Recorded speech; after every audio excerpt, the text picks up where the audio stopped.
Hey, Justin, good morning, good afternoon. How are you today? Doing very well, sir. How are you?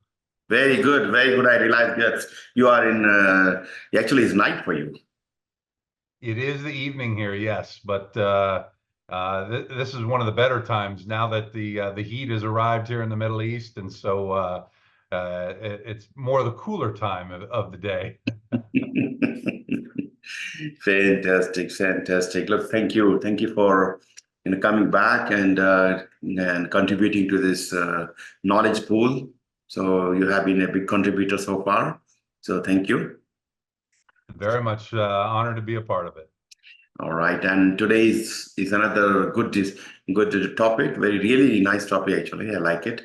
Program managers' decision-making skills. So as a program manager, we do make decisions. We contribute to the decision-making. Where you truly make the money, justify your existence. Exactly, exactly. Fantastic. So let's start with my question here. And it's a long question. Let me read it out for you. As we delve into the realm of program management, let's reflect on the quote by Peter Drucker. Whenever you see a successful business, someone once made a courageous decision.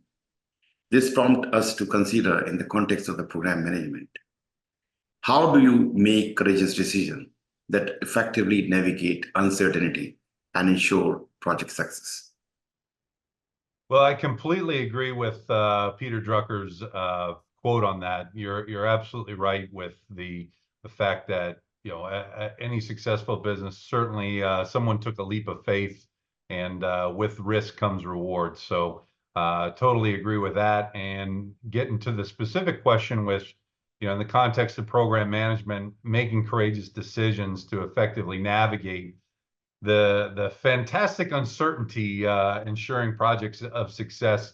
First off, I would, quite frankly, look at it in the fact that we have, especially in today's world, I think we as program managers are probably spoiled compared to the years of old with all the different tools that we have at our fingertips now. But again, as we've kind of talked about in some of our other series, the tools are only as good as how you use them. And so when you're navigating these murky waters, so to speak, and trying to figure out what is the best decision, one of the best things to do is before get the facts. Look at where are you at? Where do you need to get to? Because sometimes as we're navigating these things, sometimes our emotions will get a little bit of the best of us, and will quite frankly make it feel like we're in a worse position than we really are. So I think it's first vitally important to really just get the fact. Where are we really at? And that can go with the specifics of all the tools that you have at your fingertips with your project dashboards and everything else. But one of the things that I like to get the real no BS, quite frankly, as I'll call it, is on the ground and talking with the folks that I'm leading. Is how do you guys feel? Where are we at? Or what are our challenges? What do we need to do to overcome them to get where we need to be? And I think those are the folks that are really going to tell you the reality of things a lot of times. Certainly, you have to be cognizant of some folks may be trying to sandbag a little bit, but really asking those pointed questions to be able to get to the facts. So you must get to the real truth of where you're at. Now, there may be particular instances where you have the facts, but you still can't come up with a specific remedy to your situation. That's where you will definitely go to probably your PMO, your senior leadership. And then even sometimes where while I'm going through that process, I have mentors, and mentors that are not necessarily connected to the project or even the company. Sometimes I like to seek advice of someone that has no connection whatsoever, and give them a situation to really get an outsider's perspective. I think that's always important in some of the real hard decisions that feel that they may be able to make or break you. And so again, gathering all that information up to get the facts and being able to figure out the best way forward, I think is really going to be the key for you. Again, it's not necessarily 100% pass, and you're going to ensure success, but you got to go with what the facts are and where you're going. And I think that will lead you to the best decision to move forward as a unit. Exactly. Sometimes making decisions better than making no decision. Just take a sometimes courageous step and see if let's go this side and find out. If we are not successful, we take another step. And if you stay here, let's wait and see what happens. Not a good idea. And if all else fails and you need to make a decision, as they always say, usually your gut feeling is probably usually the best. Yeah. So again, keep that in mind. Yeah. And I'm going back to the Peter Drucker's comment, when somebody, you look at success of business, let's say Bill Gates probably made some decision at some point of time. Steve Jobs made a decision, or, whatever big names we're seeing, we see the ice on the, what do you call, the tip of the ice. Yeah. And what happened behind the scene, and they took the courageous decision, they left a full, good paying job, and suddenly, they are in unknown territory, but they decided to move forward because, this is where this is where they see the future, and this is their vision, and vision means let's go there. That's right. Yeah, you miss 100% of the shots that you don't take. Exactly. Where I go back and look, why I took a decision of starting my own business? And I was getting paid enough and good money, and then gone into unknown territory with no, sometimes good revenue, sometimes no revenue. But yeah, so the important thing is taking courageous decision. When I look back, that's the best thing I did in my life.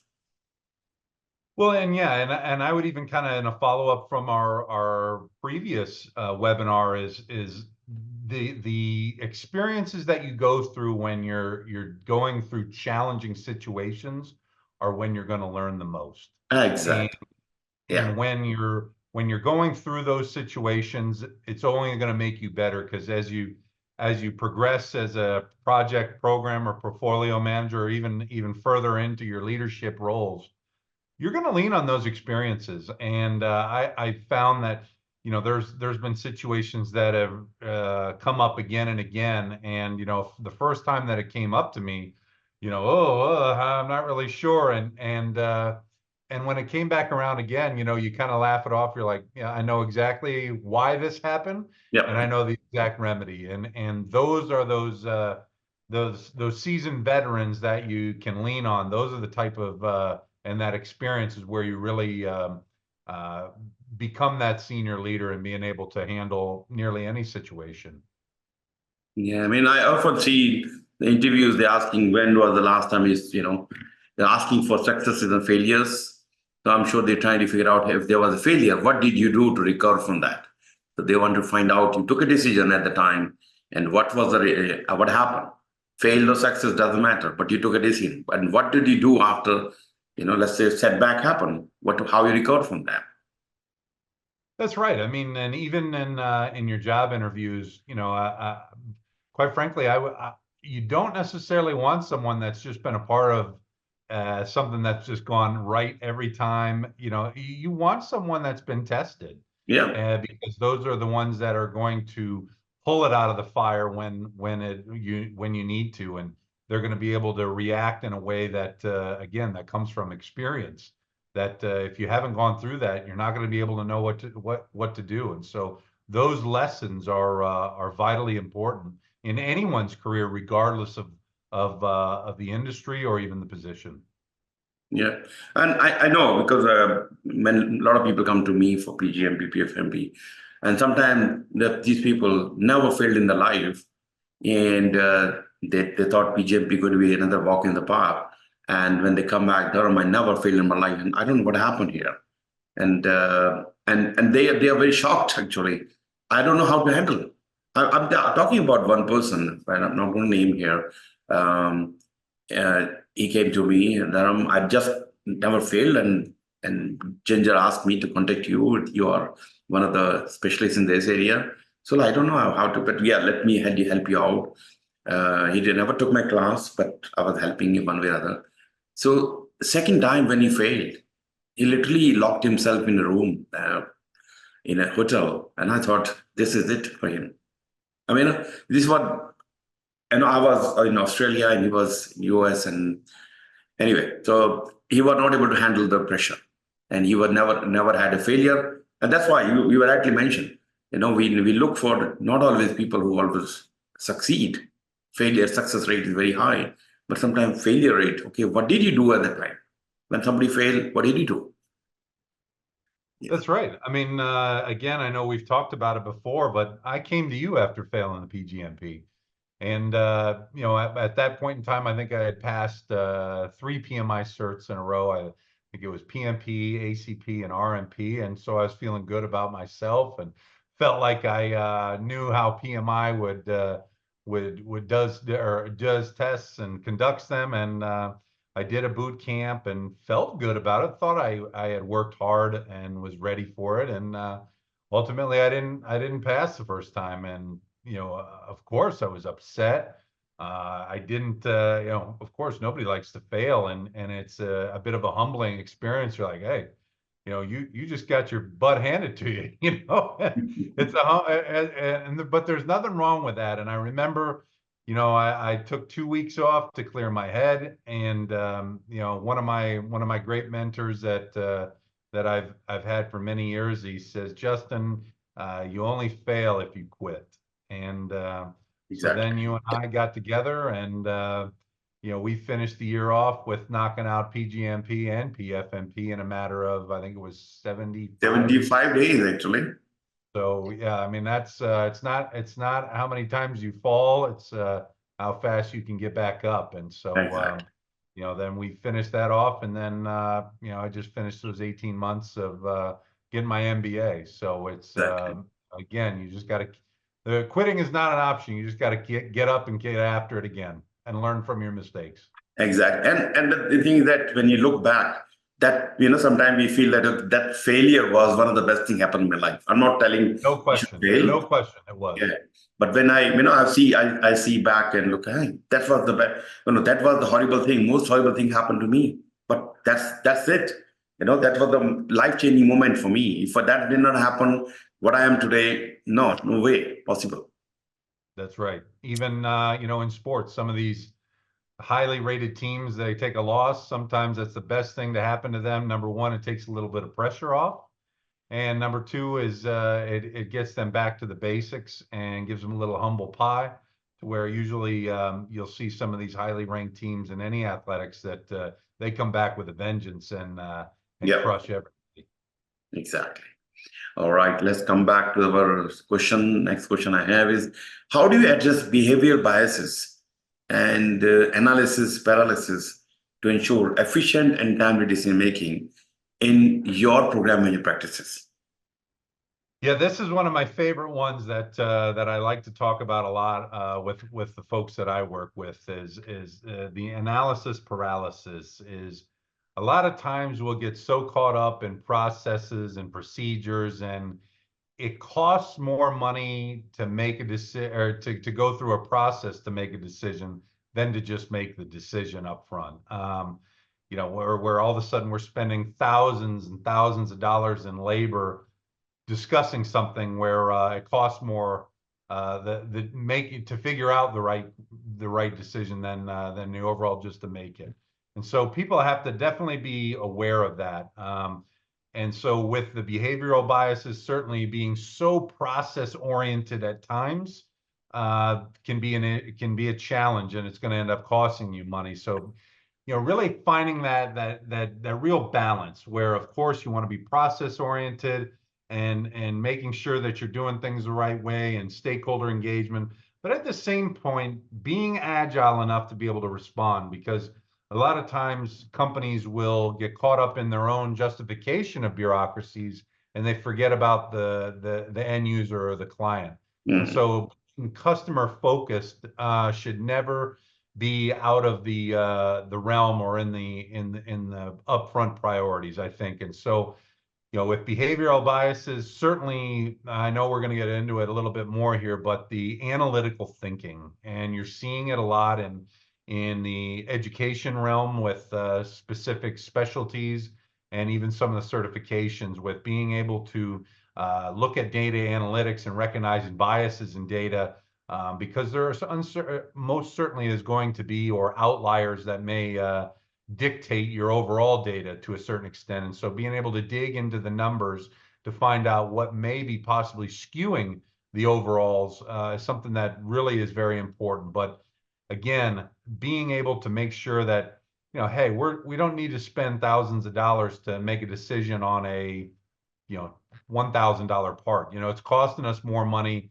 to wait for a decision than to just make, a decision one way or the other. And so again, keeping that macro level view, your eye on the bigger prize, is very important when you're going through some of these things. And I think those are some of the biggest challenges now. We have so many tools that sometimes it comes a point of what I like to call diminishing returns, where we almost have too much information at times, and it forces us to look at more than we even need, and sometimes it becomes a crutch. And so again, keeping that kind of straightforward, certainly being able to utilize the tools that you have to its greatest extent, but making sure staying focused and balanced at the same time. Yeah, that's perfectly right. And you correctly said, if we focus too much on analysis and doing this way, doing that, and process oriented, sometimes we lose focus. What we're really doing? What is the purpose of this program? And we end up spending more money and time. And sometimes we don't take the decision what we should have taken, 5 months ago, 6 months ago, and we could have in a better place by this time. So, and we see this every day, not only the program project, in life. We sometimes take decision, wait, let me decide, let me analyze. Sometimes we don't enjoy the journey and then realize, as I said, we could have taken the decision long time back. We could have been better off. We may have some hiccups that happen with most time, but we're going to recover better compared to what we are still here. We have not started even. It's so true. Yeah, you're exactly right. It's not just work. Think about it as in your personal life too. As I know I posted recently on my LinkedIn Lisa Perry's speech on enjoying the uptime, and money and time are two finite resources, but money is renewable, time is not. Exactly. And sometimes we're more careful with our money than we are with our time. And so being mindful of that is extremely important. So again, keeping that laser focus on not only on time, but making sure that your customer is in the decision-making process and what's best for them is ultimately going to make you successful. Exactly. Good. Thank you. Okay, considering the World Economic Forum's Future Job Report 2023, which identifies critical thinking and decision-making as top skills for future professionals, how do you and your team strengthen these skills? And what decision-making frameworks or practices do you find most valuable in program management? Yeah, I know I had already touched on that. I took away some of my own thunder there. You really definitely with all of the machine learning tools that we have now, there's going to be a real emphasis that one thing that machines aren't going to be able to do are those soft skills, and looking at the critical analysis and critical thinking, quite frankly, and understanding the consequences and your stakeholder management. Again, one of the biggest focuses. I know that I sound like a broken record on these particular podcasts, but at the end of the day, your stakeholder engagement, in my mind, at least in the industry that I work in, is really, quite frankly, of your utmost importance, being customer focused. But in regards to the critical thinking, top skills for future professionals, that is where everything lies in my mind. The machine learning that's going to be able to take over a lot us being able to understand what those machines are looking at, the data that they're generating, and being able to recognize the biases is going to be where you're going to be successful. And so having those skills are vitally important. Now, gaining those skills can come from a variety of different things. I know we talked about it in education with literally just completing my MBA at LSU. That's become it wasn't offered when I first started, and I was too far down the line within my class schedule when it was offered, but it is something that's offered now is data analytics specialties. And so you're seeing it more and more, and even within the PMI certifications, you're seeing a lot more. And again, you come back to, how can we strengthen the team? Again, those certifications in education, but even just with yourself that's taken some of these educational courses or certifications, sitting down with maybe your deputy program manager or project managers and having just some time to teach them some of the things that you learned. It doesn't take long to be able to show them some of the things, or put together a lunchbox talk over the lunch hour to really give them some insights as to what you're seeing in these new abilities that are coming out, and being able to help your own team be able to move forward. And I know sometimes with everybody's work and life schedule balances, it's very tough to take these classes. And so being able to do those little 30 minute to 1 hour sessions over the lunchtime, and being able to maximize that time during the work schedule, I think you'll see some great benefit. Exactly. And I've seen those brown bags sessions, we used to call them, because everybody bring their lunches in the brown bag and we have this talk, and they are more effective. You just treat them as conversation rather than a training session, and interactive program, and bring them together. So that's right. Just little things. It doesn't have to be a big production all the time. Exactly. Yeah. Having conversations. Yeah. And the skills you touched, that critical thinking and decision making, definitely top, they are the most important skills. Of course, how you see holistically, what you're making. You probably involved in small thing, but you need to see holistically. Oh, this is where I'm contributing to. Then your vision change, and your team members' motivation, everything can influence by that. That's right. Sometimes we can be victims of tunnel vision very quickly, and we get so focused on our little piece of the pie, and sometimes we have to take a step back and look at the broader picture to be able to make the right decisions. Exactly.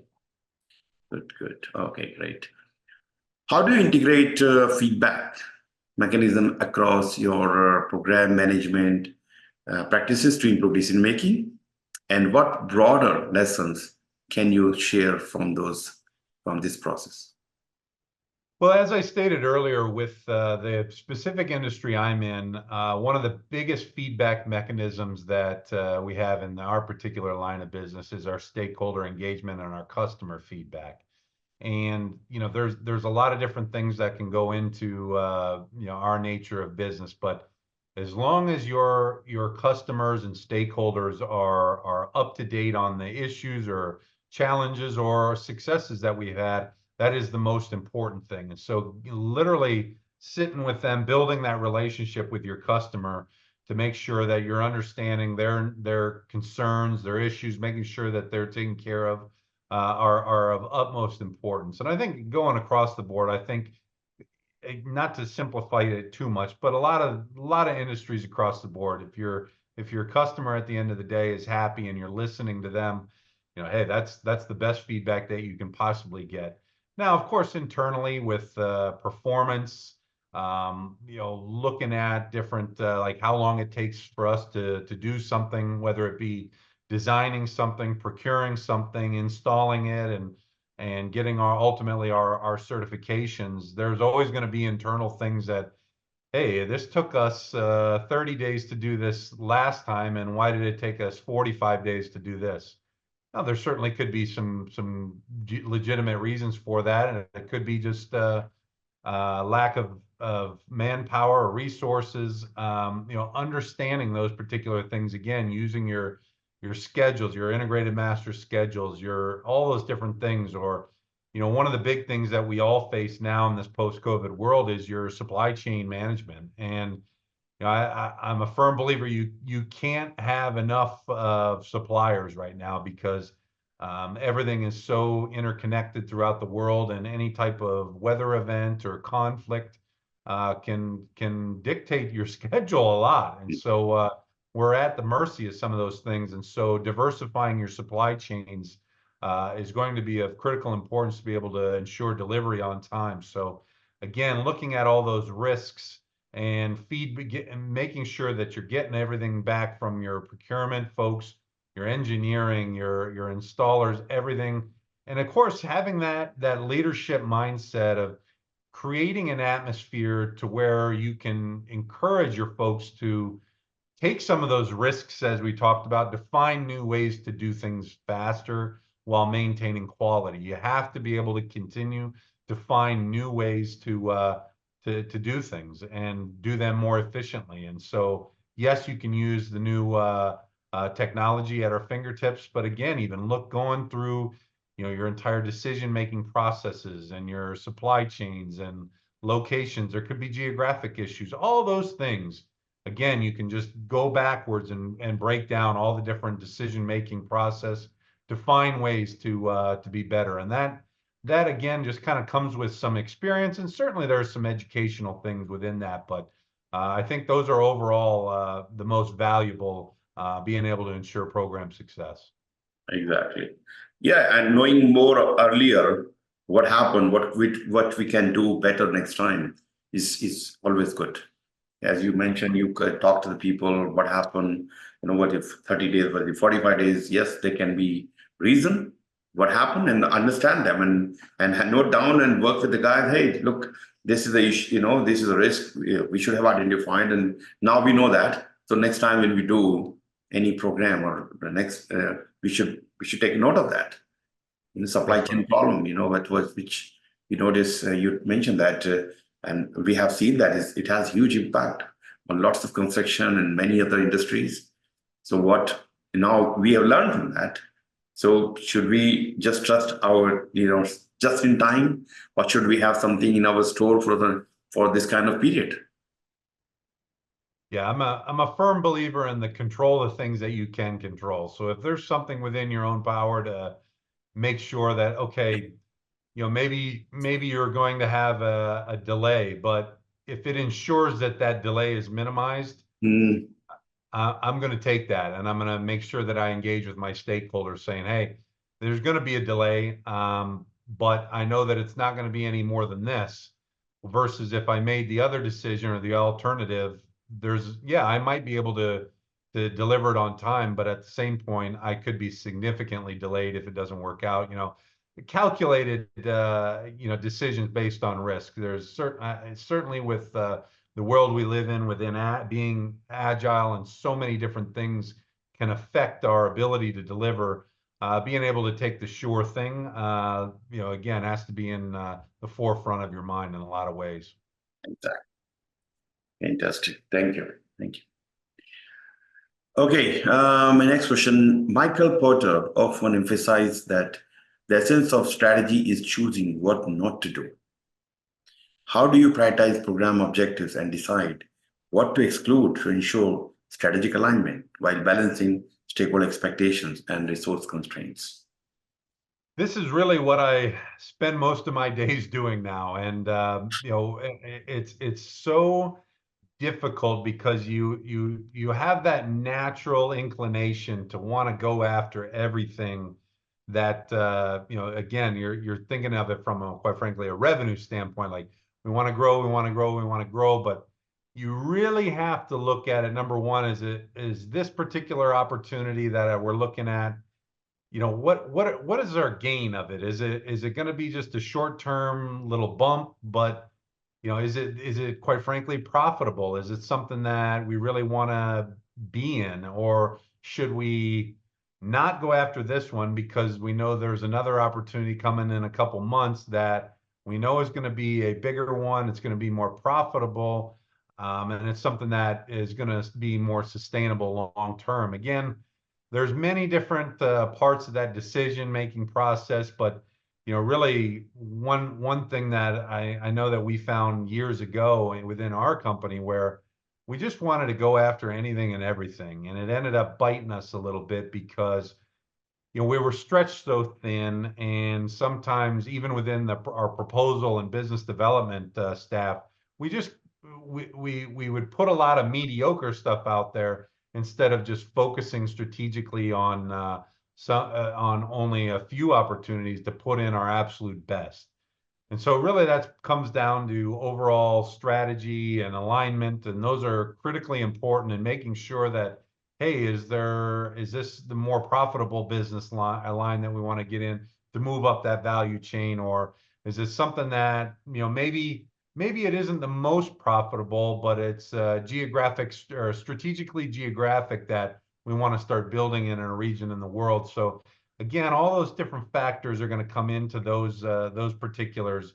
And so from a program objective and decide what to exclude and ensure strategic alignment, those are the real ones where, hey, maybe it's a customer that, they just don't spend a lot. And so maybe that's not the best thing that we want to get into. And so again, keeping in mind all those different factors is going to really be the one to determine which ones you want to go after, and making sure that you give 100% instead of maybe only 40% here, 40% here, and 20. And just, again, you have to be, you can't be a jack of all trades and master of none, especially in business these days. You really have to bring your best each and every time to the table.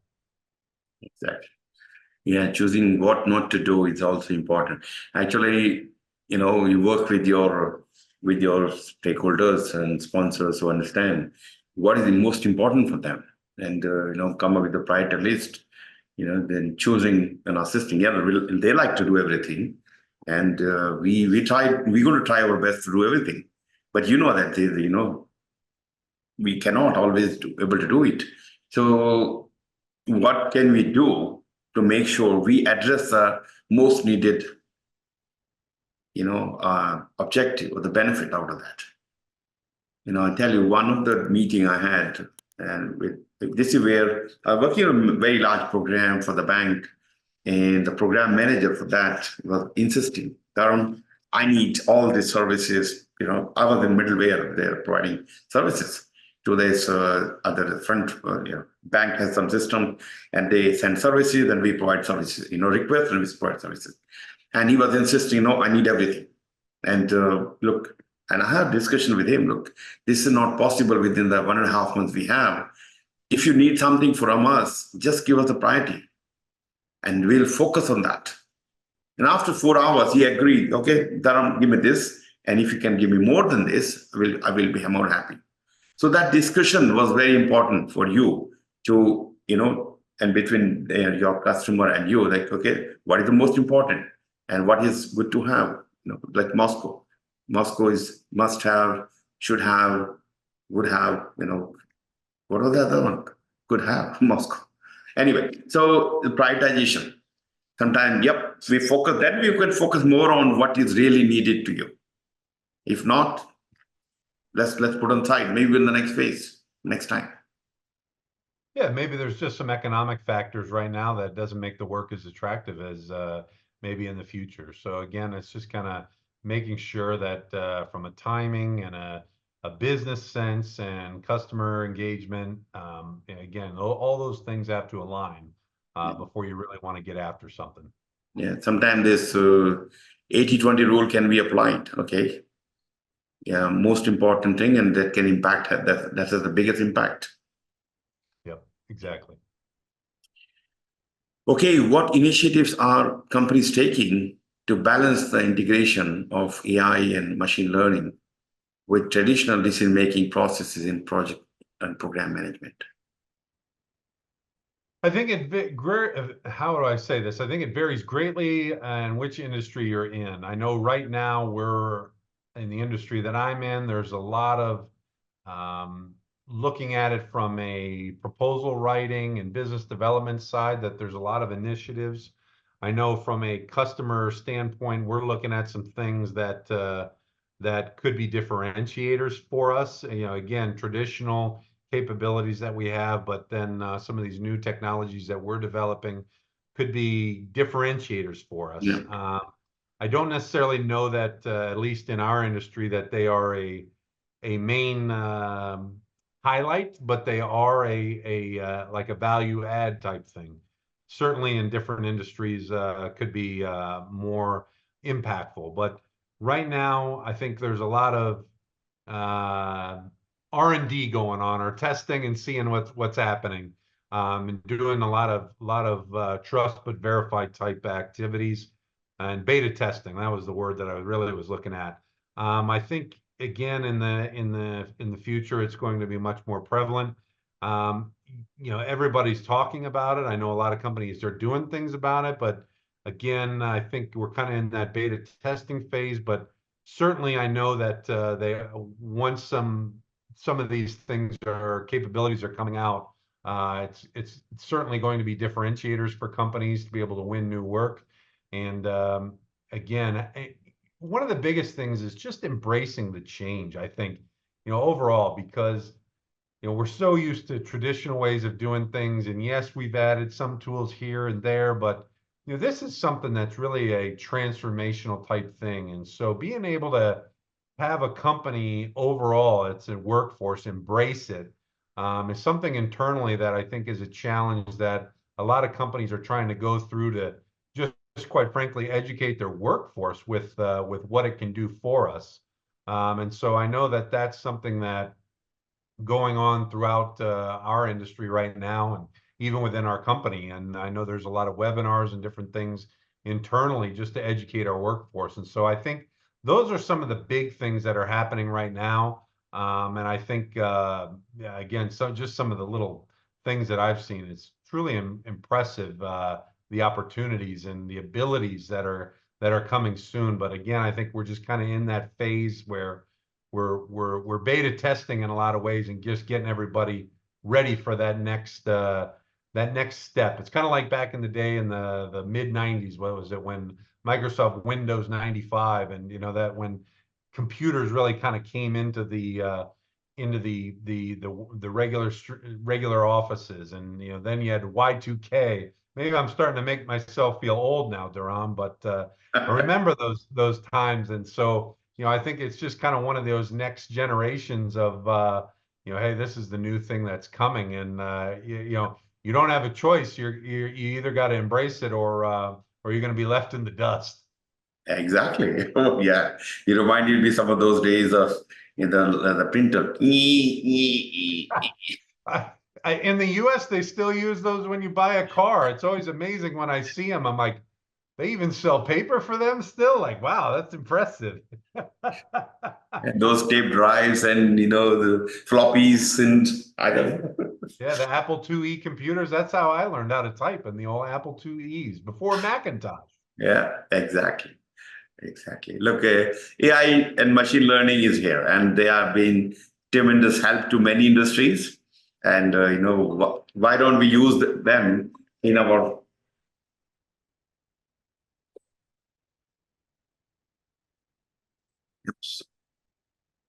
Yeah, sorry. Yeah. So yeah, we're going to live with them and use them in our decision making. And many tools are there available nowadays, and many, as you said, R&D is happening so that a lot of work can be automated, and you can free up your time and make make more meaningful, more effective conversation with your stakeholders, while your machines are taking decision or giving you, actually prompting you, hey, this is about to happen, you have to take a decision. And this is the decision I'm recommending. Okay, I'm press the just shaking button my here. head. I'm still shaking my head. I know I just made myself feel really old with talking about Windows 95 and Y2K. Can you still work in those machines? I can. Those I remember that MS-DOS. Absolutely. Yeah. Yeah. All right. Okay. How does ethical leadership influences success in contemporary projects? And what traits are organizations prioritizing in their leadership development programs?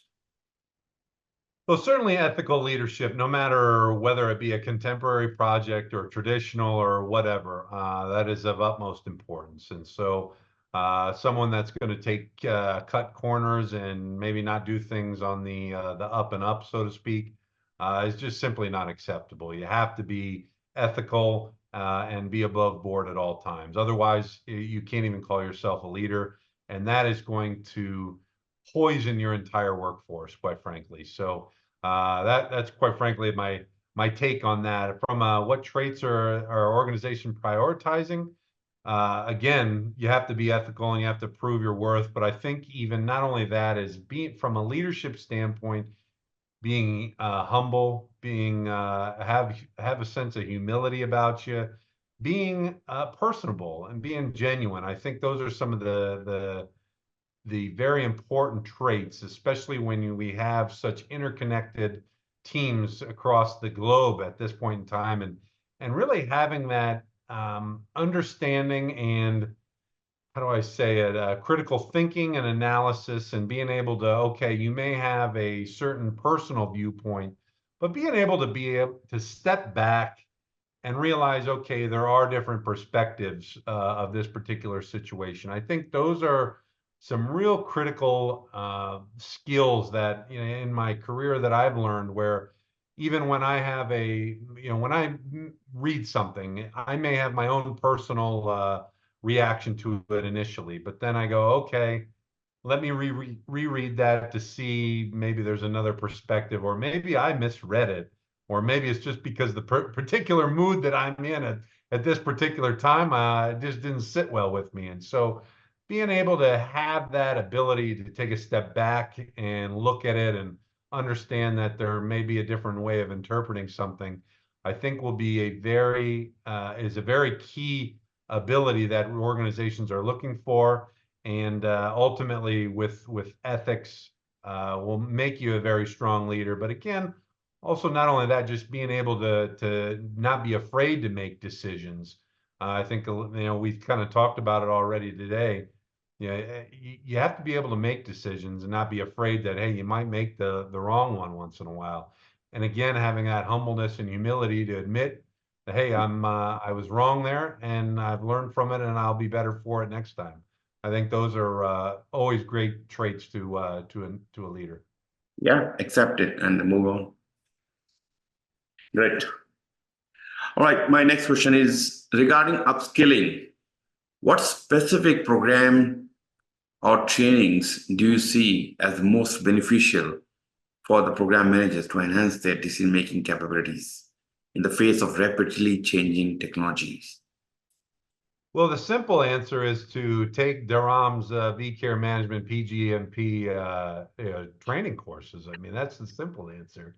But shameless plug, shameless plug. But in all seriousness, that being able to take those particular classes, and the way that you do it, Dharam, again, I'm not just doing this to toot your horn, so to speak, but the way that you teach it is in a way that you're not memorizing it. You're doing it to make it in a logical format in everyone's mind. And I think there's plenty of students that will agree with me on that. Is, again, you're not just memorizing things to pass a test. So you're not going to remember anything, and it doesn't make you a better program manager. Again, the way that you lay it out and how you study as a student, these are things that are skills that not only make you a great program manager, but again, they're skills that will take you further in the leadership chain. So again, even more upskilling. I think as you get, even as a program manager, you're really starting to get into the business side of things. Yeah. So even the PMI's professional and business analysis is something that I'm looking at right now. And of course, MBAs, things like that, KPI certifications, things like that are just going to give you some new perspectives, I think, to look at. I think those are certainly, those training modules and those certifications are staying pretty up to date with the different rapid technological changes, and being able to teach you how to utilize these tools I think are the biggest things. But again, they're going to be able to teach you the critical thinking and recognizing biases in data analytics. I think are some of the great things that I've, in my own experience in the last 2.5 years with my certifications and MBA, that I've learned that have armed me with more skills to recognize different biases and being able to look at data in a different way that I didn't do before. Yeah, that upskilling gives you extra tool and the vision change, the view change, and suddenly, which was kind of you're in front of you always, you can see them. So obvious to you. Hang on, I never thought like that. So, and look, PMI has done a great job in coming up with all the standards, project management standards, program, portfolio, and various other like business analyst standards, and many things they have done a good job. And they established the industry best practices into the standards and practice guide. I think they did phenomenal jobs. So learning from these standards and applying the knowledge in your day-to-day project program and portfolio management is going to change. It's going to change the way we are thinking, that it's going to change the way we are getting the results and working with our stakeholders. I've been teaching PgMP, PfMP, and PBA, or PMP, and RMP, and many other. Yes, so many people come for the sake of certificates, but most people come for getting the knowledge. And how can be a better program manager, project manager, portfolio manager? And I want to grow myself in strategic roles. I want to develop my strategic thinking. So when I'm into those roles, I can think holistically, analytically. That's where these certificates are important. Don't go for these certificates or any other certificate for the sake of for the sake of certificate. Yes, they occasionally do help you in your professional life, but when you get into the professional life, how you go to do the job is more important. That's right. Yeah, I mean, put the prestige of the certification aside. One of the most rewarding things that I've gotten over the last 2.5 years of certifications in my MBA was taking what I learned and then the very next day applying it to my everyday job and seeing the differences was one of the most rewarding things that I've been able to accomplish over these last 2 years, and being able to watch it happen, literally read it in a book and the very next day put it into action and see the difference and set yourself up for further success. And then quite frankly, that is the most rewarding. And then, of course, the cherry on top is just going and taking the test and getting the certification. That's really what it is. That's what it's about. Actually, that should be the approach. I'm here to learn, and I will also look into doing my exam. And That's right. Focus away from the exam, but let me learn, let me be better program manager, let me be better portfolio manager. And in the process of this, I will also do my exam and pass the exam. Well, yeah, and not only that, by implementing that right away in your own daily job, it further cemented what I learned in a logical way, to where, again, by the time it was test time, it already made sense to me, to where, it wasn't even about just memorizing anything. It literally made sense to be able to just go and knock the test out. So it's like having some real hands-on training, really. Exactly.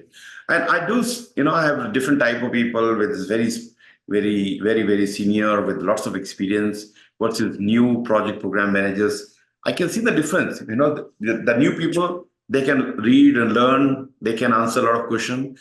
But when I'm talking to them, come people with lots of experience, they can analyze the things differently. Same material, but their view is different.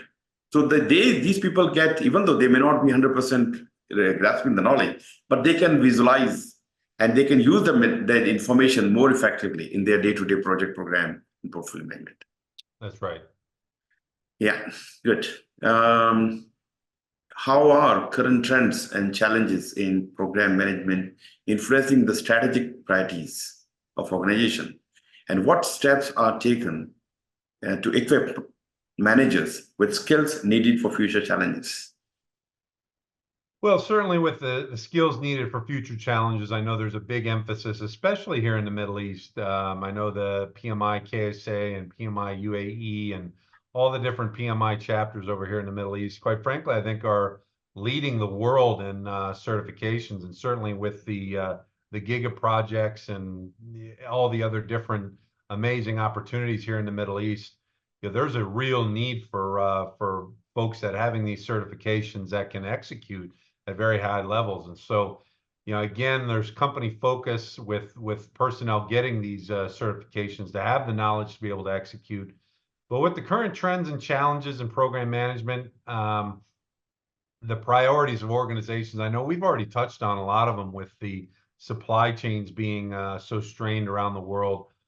But again, at the end of the day, talking about all the different things, in my eyes, it still comes down to all of your stakeholder engagement, and that because that includes your supply chains and everything else. But again, at the end of the day, it's your customer focus and making sure that you're, as we talked about earlier, the analysis paralysis and everything else, being able to make sure that you're meeting your customers' needs and demands, I think are the biggest focuses that an organization should focus on. Mm. Again, I think nowadays, especially with the interconnectivity of the world, and companies are competing at a global scale and global level to where you have to be so price competitive that sometimes the margins can be a little low from a profitability standpoint. So there's a real effort right now trying to find how you can make something or deliver something at a cheaper price to be able to find a strategic advantage over your customers or your competitors, I should say. And again, that's maybe something that you can do short-term wise before your competitor catches up. So something that being able to strategically think things out and break things down in your organization and all of your different supply chains, and finding ways where, hey, maybe you're buying a particular product that goes with your end result. Maybe there's something that, again, that you're buying at a certain price that maybe you can find somewhere else to make it cheaper, or while maintaining quality, or even as a company, if you have the capital, being able to buy or start your own company, or even buy that particular supplier to bring it in-house to be able to control more of your own destiny. Those are the type of things that are happening now. And so really strategically thinking on a global level, at a macro level, and breaking down your entire decision-making tree, and finding ways where not only are you trying to get an advantage, but you're trying to get a sustained advantage. I think that's the real big play right now, where companies are really grappling with each other. As yeah, you might be able to find a piece of technology that'll put you at a strategic edge for a short term until everybody catches up, but being able to look in the future and finding ways where you can have that strategic long-term advantage against your customers is really where the minds are at right now, in that strategic vision. And if you can figure one of them out, then you're going to win for a long time. Exactly. Strategic reasoning. Yeah, definitely. Good. Lots of good skills and training we can do, and learn from them. Grow yourself. That's right. Yeah. Think positively and take decision. When the right time comes, take the decision. And of course, before you take the decision, you analyze, but don't too much. Exactly. Yeah. Make the decision, make the right, or go through your processes and procedures to a certain extent, but again, keep that focus on the importance of your customer, and making sure that they're taken care of and delivering for your company and all your stakeholders. Great. Thank you, Justin. Another insightful discussion, and appreciate your contribution. Thank you very much. You're very welcome. Always a pleasure, and look forward to the next one. I can't wait for that. Thank you. Take care, and see you guys. Thank you.